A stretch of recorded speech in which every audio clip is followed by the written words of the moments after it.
गासिबो स्पर्ट्सआव बाहागो लाब्लासो जोंनि बर' हारिया जौगालांनो हागोन स्पर्ट्सआव बेसेबां अपरचुनिटि दङ बेनि बागै एसे आदा जों सावरायगोन नेशनेल लेभेलागि गेलेनो हायोब्लाथाय गभर्नमेन्टफोरनिफ्राय माबाफोर मोनो नामा बेथ' मोनखायो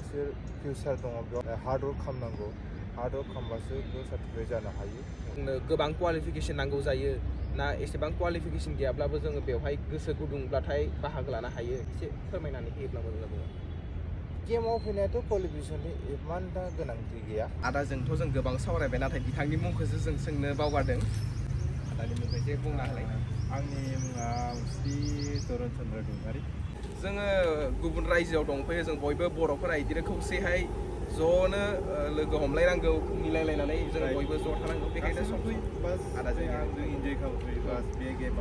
सोरबाफोर हायद्राबादनिफ्राय नायगासिनोबाथाय बे स्पर्ट्सआव इन्टारेस्ट दंबाथाय सोलोंजानो हागोन आरो जायफोर बिथांमोना आंनि चेनेलखौ दासिमबो साबस्क्राइब खालामाखै नोंथांमोनाबो साबस्क्राइब खालाम आंनि गोसो गोरबोनिफ्राय आं खावलायहरो